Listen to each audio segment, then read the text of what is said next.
कि ऐसी राजनीतिक पार्टी है बहनों भाइयों जो कहती है उसे करके दिखाती है। और मैं दावे के साथ कह सकता हूं हमारे घोषणा पत्रों को के पन्नों को पलट कर कोई देखे, ये देखेगा चुनाव के समय अपने घोषणा पत्र में जो भी बातें करते हैं, हम जो भी वादे करते हैं, अक्षरशः हम अपने वादे को पूरा करते हैं। हमारे कृति और कथन, हमारे कथनी और करनी में अंतर नहीं होता। आजाद भारत के इतिहास में नेताओं की कथनी और करनी में अंतर होने के कारण ही भारत की राजनीति और भारत के नेताओं पर से जनता का विश्वास धीरे धीरे समाप्त होना चला। लेकिन हमारी भारतीय जनता पार्टी ने भारत की राजनीति में पैदा हुए इस विश्वास के संकट को चुनौती के रूप में स्वीकार किया बहनों भाइयों। और भारत की दुनिया का कोई व्यक्ति यह नहीं कह सकता कि भारतीय जनता पार्टी ने चुनाव के समय जो कुछ भी कहा था उस वादे को पूरा नहीं किया। हमारे घोषणा पत्रों को उठाकर जब जो कहा सब किया। आज शिवराज सिंह जी चौहान, वहीं पर हमारे यहाँ के शिवराज सिंह चौहान जैसा मुख्यमंत्री है, इसने फैसला किया 6,000 तुम्हारे प्रधानमंत्री जी दे रहे हैं तो 4,000 में मध्य प्रदेश के किसान भाइयों को प्रतिवर्ष में अतिरिक्त मुहैया कराऊंगा। क्या यह एक बार राजीव गांधी ने चिंता व्यक्त करते हुए यह कहा था, क्या करें हम ऊपर से 100 पैसा भेजते हैं लेकिन नीचे पहुंचते पहुंचते 14 पैसा बामुश्किल लोगों की जेब में पहुंच पाता है, लोगों तक पहुंच पाता है। यह चिंता उन्होंने व्यक्त की थी। लेकिन आज हमारे प्रधानमंत्री नरेंद्र मोदी जी ने वह करिश्मा करके दिखाया है बहनों भाइयों। आज यदि 100 रुपया दिल्ली के बैंक के खातों से चलता है तो 100 का 100 पैसा, 100 का 100 रुपया आपके खाते में पहुंचता है। भ्रष्टाचार को भाषण देकर समाप्त नहीं किया जा सकता। भ्रष्टाचार को कम करना है तो भाषण से भ्रष्टाचार कम नहीं होगा। भ्रष्टाचार को समाप्त करना है, भ्रष्टाचार को कम करना है तो सिस्टम में, व्यवस्था में बदलाव लाकर ही भ्रष्टाचार को कम किया जा सकता है अथवा भ्रष्टाचार को समाप्त किया जा सकता है। इस दृष्टि से आजाद भारत में पहली बार किसी प्रधानमंत्री ने कदम उठाया है। उस प्रधानमंत्री का नाम है नरेंद्र मोदी बहनों भाइयों। या कोई हमारी छोटी उपलब्धि, हिंदुस्तान का एक भी जिला शेष नहीं बचेगा जिस जिले में कम से कम एक मेडिकल कॉलेज न खुल जाए।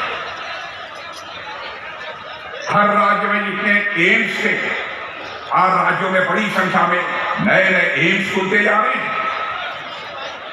और आज तक आपको जानकर खुशी होगी कि 648 मेडिकल कॉलेज भारत में अतिरिक्त बनकर तैयार हो रहे हैं। क्या यह कोई छोटी उपलब्धि है? और उन्होंने जिस कॉलेज की बात अभी यहां पर की है, शासकीय mining engineering college Singrauli, Shivraj Singh ji मैं आपको बधाई देना चाहता हूं। आपके सिंगरौली के शासकीय माइनिंग इंजीनियरिंग कॉलेज के जो छात्र निकलेंगे वह केवल सिंगरौली के माइनिंग में काम नहीं करेंगे, यहाँ के ही ऊर्जा क्षेत्र में काम नहीं करेंगे, बल्कि सारे हिंदुस्तान के हर क्षेत्र में जाकर अपनी भूमिका निभाएंगे और दुनिया के दूसरे देशों में भी एक्सपर्ट बनकर रह जाएंगे।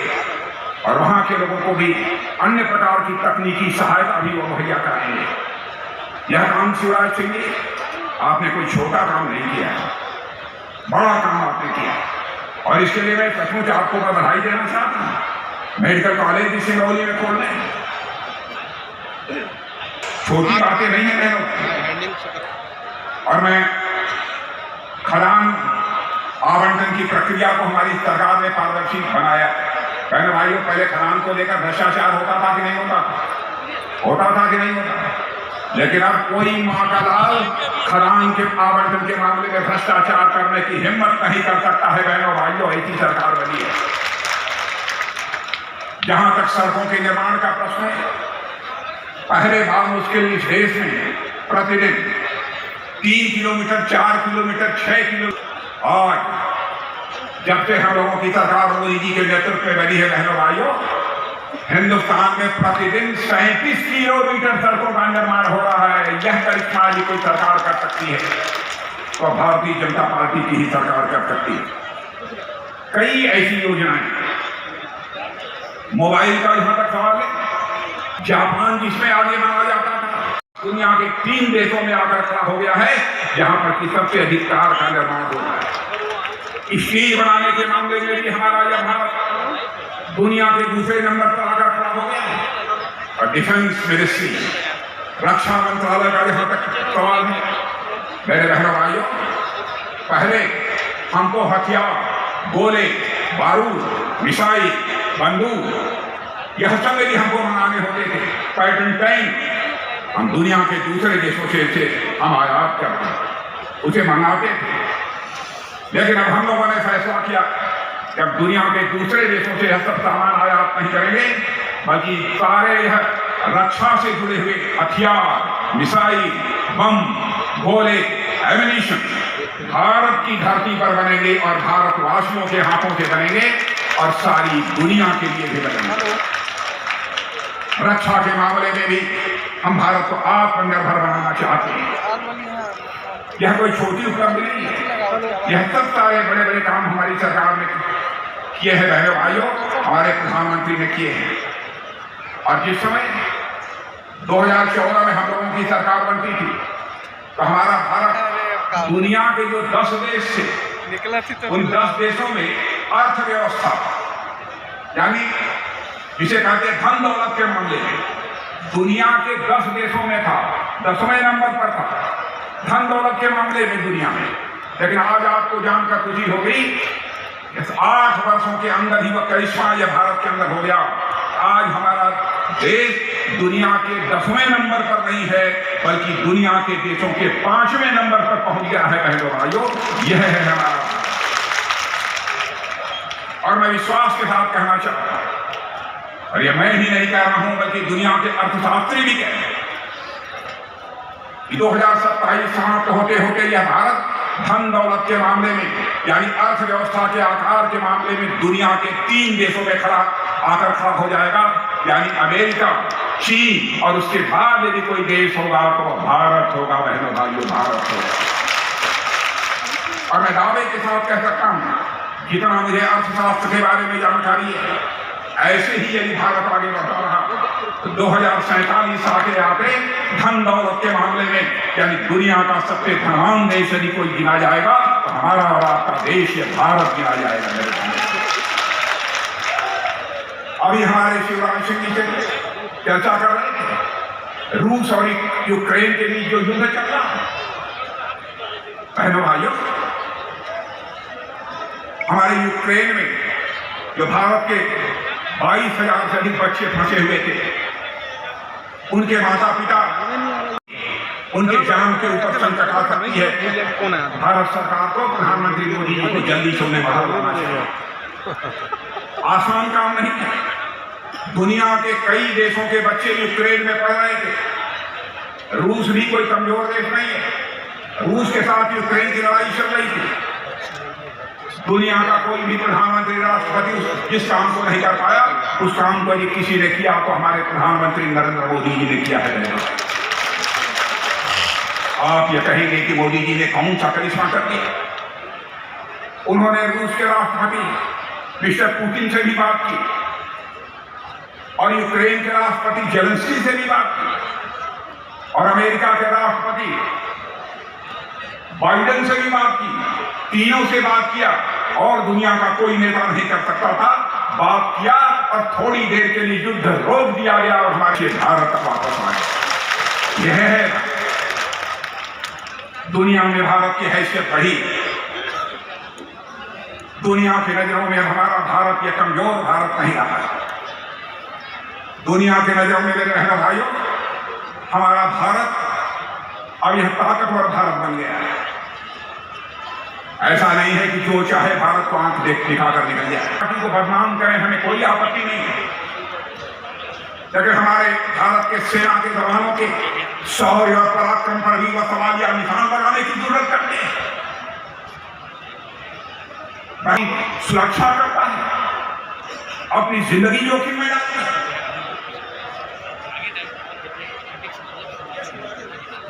क्या क्या बातें कांग्रेस के नेताओं ने की और एक नेता जो इसमें भारत जोड़ो यात्रा पर निकले हुए हैं। क्या हो गया? देश का रक्षा मंत्री होने के नाते मैं खुलकर नहीं बताऊंगा, लेकिन मैं साफ कर देना चाहता हूं बहनों भाइयों, जो भी इस बार युद्ध हुआ है चाहे भारत चीन के साथ, उसमें जिस शौर्य पराक्रम का परिचय हमारी सेना के जवानों ने दिया है बहनों भाइयों, यदि मैं उसकी चर्चा किसी के सामने में कर दूं, सबका सीना चौड़ा हो जाएगा। हर भारतीय का बहनों भाइयों वह कई सारी काम किया। और मैं आपसे भी अनुरोध करना चाहूंगा, एक बार हाथ उठाकर तालियां बजाकर भारत के सेना के जवानों की हौसला अफजाई की जानी चाहिए, उनका स्वागत किया जाना चाहिए। भारत अब पहले जैसा भारत नहीं रहा, जो चाहे वहां अपनी ताकत निकल। भारत अब बदल चुका है मेरे बहनों भाइयों, आप यकीन रखिए। और अब तक जिस शौर्य पराक्रम का परिचय हमारे जवानों ने दिया है अद्भुत है, लेकिन बार बार उस सेना के बारे में हजरत की बातें की जाती है। मेरी समझ में नहीं आता क्या हो गया है। अंतर्राष्ट्रीय जगत में सारी दुनिया में भारत का कद ऊंचा हुआ है मेरे बहनों भाइयों। अंतर्राष्ट्रीय जगत में भारत की प्रतिष्ठा बढ़ी है। आप यहाँ के लोग भी यदि दुनिया के दूसरे देशों में रहते होंगे, आप उनसे पूछिए देश के रक्षा मंत्री राजनाथ सिंह आए थे, बोल कर गए हैं, क्या यह सच है कि नहीं? कुछ बोलता था तो दुनिया भारत की बातों को गंभीरतापूर्वक नहीं सुनती। अब भारत बोल रहा, कमजोर देश, जो सुनना चाहिए उसको भी लोग अनसुना कर देते थे। लेकिन आज अंतर्राष्ट्रीय जगत में भारत की वह हैसियत बनी है कि अंतर्राष्ट्रीय मंचों पर भी कुछ भारत बोलता है मेरे बहने भाइयों, तो दुनिया कान खोलकर सुनती है भारत बोल क्या रहा है। यह भारत की हैसियत बनी है। जानते हैं भारत जोड़ो यात्रा बनी। मेरे भाइयों, भारत हमारा टूट रहा है। मैं आपसे पूछना चाहता हूं, आपके पीछे के लोगों से मैं पूछना चाहता हूं, क्या हमारा भारत टूट रहा है? इधर के लोगों से पूछना चाहता हूं, क्या टूट रहा है? वो भारत जोड़ने के लिए निकले हैं। भारत को टूटना था तो इस बार 1947 में टूट चुका। भारत माता के 2 टुकड़े हो गए, भारत पाकिस्तान बन गया।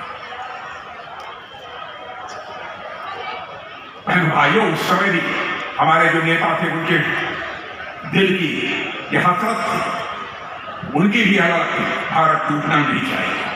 लेकिन और आज राहुल गांधी चारों तरफ घूम घूम कर कह रहे हैं हिंदुस्तान में नफरत ही नफरत चारों तरफ है। मैं उनसे पूछना चाहता हूं, हिंदुस्तान में नफरत पैदा करने का काम कौन करता है? क्या सारे देश में मोदी जी लोगों के बीच नफरत पैदा करने का काम कर रहे हैं? क्या मध्य प्रदेश में शिवराज सिंह जी लोगों के बीच नफरत पैदा करने का काम कर रहे हैं? मैं आपसे इस सवाल का जवाब चाहता हूं बहनों भाइयों, क्या यह नेता लोगों के बीच नफरत पैदा कर रहे हैं? कहां उनको नफरत दिखाई दे? सारी दुनिया में या कांग्रेस के लोग, इसका उन्हें जवाब दिया जाना चाहिए। सारी दुनिया में भारत की छवि खराब करने की कोशिश कर रहे हैं। भारत में नफरत ही नफरत है। जिस भारत की इज्जत सारी दुनिया में बनी है, जिस भारत में, और दुनिया का इकलौता देश हमारा यह भारत है बहनों भाइयों। भारत की सीमा में रहने वाले लोगों को ही अपने परिवार का सदस्य नहीं माना है, बल्कि पूरे विश्व की धरा पर रहने वाले लोगों को अपने परिवार का सदस्य मानते हुए वसुधैव कुटुंबकम का संदेश सारे विश्व को, इस दुनिया को कहीं से गया है तो केवल और केवल हमारे और आपके लिए भारत की धरती जगह है मेरे भाई। राहुल जी आपको हो क्या गया? नफरत पैदा करके आप पुनः सत्ता हासिल करना चाहते हैं। नफरत पैदा करके सत्ता नहीं हासिल की जा सकती है। यदि सत्ता हासिल की जा सकती है तो बहनों भाइयों, जनता का विश्वास प्राप्त करके जनता की मोहब्बत हासिल, जैसे हमारे शिवराज सिंह जी यहां मध्य प्रदेश में कर रहे हैं। इधर उधर की बातें जो मनाता वह बोलते रहते हैं। बहनों भाइयों, हमारे भारत ने कभी भी जाति, पंथ, मजहब इस आधार पर कभी भेदभाव नहीं किया। जो भी भारत माता की कोख से पैदा हुआ है, सभी भाई भाई हैं। भारत को जो आजादी हासिल हुई है उसमें अपना बलिदान देने का काम हर धर्म के लोगों ने किया है, चाहे वह चंद्रशेखर आजाद, सरदार भगत सिंह हो, चाहे खुदीराम बोस हो, चाहे अशफाकुल्लाह खान, क्या दीवानगी थी। 26 साल की जवानी चंद्रशेखर आजाद इलाहाबाद के कंपनी गार्डन में अपने रिवाल्वर की गोलियों से अंग्रेज दुश्मनों को भूनते भूनते जब रिवाल्वर में अंतिम गोली हमारे जिस्म में प्रवेश कर हमारे जिस्म को नापाक न कर दे, फिर चंद्रशेखर आजाद ने अपने ही रिवाल्वर की अंतिम गोली अपने सीने में डाल देने का काम किया था, तब जाकर यह भारत आजाद। वही हम अशफाकुल्लाह खान को भी नहीं भूल सकते। 21 साल की जवानी थी, मां कहती थी बेटा अशफाकुल्लाह शादी कर ले, मेरी देखभाल करेगी, लेकिन अशफाकुल्लाह के दिल में तो आजादी हासिल करने की दीवानगी थी। मुस्कुरा कर वह अपनी मां के आग्रह को टाल दे। जब अंग्रेजों की हत्या करने के मामले में अशफाकुल्लाह को फांसी की सजा हो गई, फांसी के तख्त पर ले जाया गया, तो मजिस्ट्रेट ने पूछा, बोलो अशफाकुल्लाह, तुम्हारी अंतिम मुराद क्या है? तब अशफाकुल्लाह खान ने कहा, है मजिस्ट्रेट, जाकर मेरी मां तक संदेश पहुंचा दे कि तुम्हारा बेटा अशफाकुल्लाह आज फांसी के तख्त पर खड़े होकर अपनी शादी रचाने जा रहा है, अपनी निकाह करने जा रहा है। मजिस्ट्रेट ने पूछा, क्या अशफाकुल्लाह तुम पागल हो गए? कहां है जिस लड़की के साथ फांसी के तख्त पर खड़े होकर तुम शादी रचाने जा रहे हो? बहादुर अशफाकुल्लाह खान ने कहा था, मेरे बहनों भाइयों, मजिस्ट्रेट, पागल मैं नहीं हो गया, अंधे तुम हो गए, क्या तुझे दिखाई नहीं देता है? मेरी आंखों के सामने यह जो फांसी का फंदा है, यही वह हमारी महबूबा है जिसे आज मैं अपने गले से लगाने जा रहा हूं, जिसके साथ मैं शादी रचाने जा रहा हूं। मैं राहुल जी विनम्रतापूर्वक कहना चाहता हूं, नफरत की बात करके हिंदुस्तान की छवि को दुनिया में खराब करते हैं, नफरत करके नफरत पैदा करते हैं। आप दुनिया के लोगों के बीच जाकर, आप भारत के लोगों के बीच जाकर मोदी जी के प्रति नफरत पैदा करते हैं, भारतीय जनता पार्टी के प्रति नफरत पैदा करते हैं। किसके प्रति नफरत पैदा करते हैं? देश इस सवाल का जवाब क्या है? लेकिन सारी दुनिया में तो यही छवि बन गई, भारत में नफरत ही नफरत है, और कहते हैं कि नफरत के बाजार में मैं मोहब्बत बेचने के लिए निकला। बहनों भाइयों, कुछ मोहब्बत आपको भी मिली है उनकी? मैं आपसे पूछना चाहता हूं, मैंने कुछ मोहब्बत दिया है कि नहीं दिया?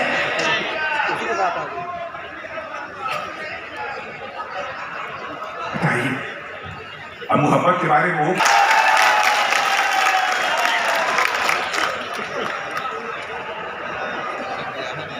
बहनों भाइयों ध्यान रखना चाहिए। मैं राहुल जी को भी कहना चाहूंगा, कांग्रेस के दोस्तों से भी कहना चाहूंगा, राजनीति केवल सरकार बनाने के लिए नहीं की जानी चाहिए, राजनीति की जानी चाहिए तो समाज बनाने के लिए राजनीति की जानी चाहिए, देश बनाने के लिए राजनीति की जानी चाहिए।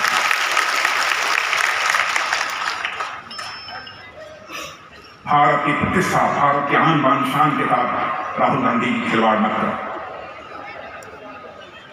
भारत आगे बढ़ रहा है, सहयोग कर सकते हो आप, सहयोग करो, आप चुप्पी साध कर बैठ जाओ। भारत को अंतर्राष्ट्रीय जगत में बदनाम करने की कोशिश मत करो। बहनों भाइयों, बस इतना ही मैं कहना चाहूंगा, भारतीय जनता पार्टी हिंदुस्तान की एक ऐसी राजनीतिक पार्टी है करती है, चाहे उसके हमें जो भी कीमत की बने।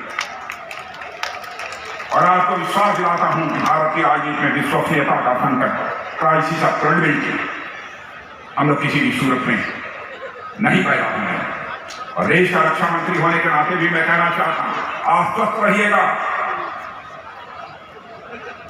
देश की सीमाओं पर यदि बुरी नजर डालने की कोई कोशिश करेगा तो भारत के अंदर ताकत है कि उसका मुंहतोड़ जवाब दे सकता है, यकीन रखें।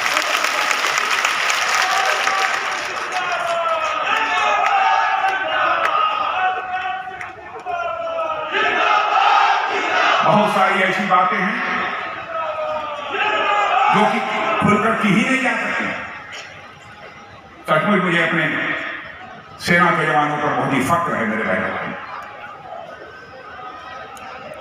और इस तरीके से बेबुनियाद अनर्गल बातें करने वालों को जनता निश्चित रूप से जवाब देगी, मुझे पूरा यकीन है। मैं अपना सौभाग्य मानता हूं कि आज इस कार्यक्रम में मुझे भाग लेने का अवसर हमारे यहाँ के मुख्यमंत्री, हमारे छोटे भाई श्री शिवराज सिंह जी चौहान ने यह अवसर मुझे दिया है। बहनों भाइयों, शिवराज सिंह जी के बारे में मुझे कुछ ज्यादा नहीं कहना है, बच्चा अच्छी तरह परिचित है। सादगी, सरलता, सभी से प्यार करना, सभी की समस्याओं का निराकरण करने के लिए भरपूर ईमानदारी से कोशिश करना, यह उनकी प्रकृति है, यह उनका स्वभाव। और इसीलिए लगातार इतने लंबे समय तक वह बराबर मुख्यमंत्री की कुर्सी पर बने हुए। बीच में थोड़ा सा आप लोगों ने गड़बड़ कर दिया था, लेकिन मैं समझता हूं उसकी भरपाई निश्चित रूप से मध्य प्रदेश की जनता करेगी। मुझे पूरा विश्वास है उसकी भरपाई। क्योंकि जो हम लोगों के विरोधी हैं उनके देख लिया आपने वो क्या क्या करते हैं। और आज जो कुछ भी शिवराज सिंह जी आपने, आपकी सरकार ने किया है, उसके लिए मैं पुनः आपको हार्दिक बधाई देता हूं। बहुत ही पुण्य कार्य आपने किया है। जिनके पास जमीन नहीं, ऐसे 25,500 से अधिक लोगों को जमीन आवंटित कर दिया मुफ्त में। ठीक है, जमीन जिनको मिली तो उनको आवंटित कर रहा था। बहनों भाइयों, उनके चेहरे की मुस्कान, उनके परिवार के सदस्यों के चेहरे की मुस्कान देखने बनती है। कोई भी संवेदनशील व्यक्ति होगा तो उसे देखकर भावुक हो उठे। यह लग रहा था तो अपने दिल से वह आशीर्वाद दे रहे। लोक कल्याणकारी सरकार इसे ही कहते हैं। और काम शिवराज सिंह जी की प्रकृति में है, उनके स्वभाव में है, बराबर करते रहते हैं। और मुझे पूरा विश्वास है आप सबका समर्थन, आप सबका विश्वास सदैव उन्हें मिलता रहेगा। इन्हीं शब्दों के साथ इतनी बड़ी संख्या में आप सब मौजूद हैं, इतनी देर से बैठे हुए हैं, जो आपने धैर्य का परिचय दिया है, इसके लिए पुनः एक बार शीश झुकाकर आप सभी का अभिनंदन करता हूं, आप सभी का स्वागत करता हूं और इसी के साथ अपना निवेदन भी समाप्त करता हूं। बहुत बहुत धन्यवाद। कार्यक्रम के मुख्य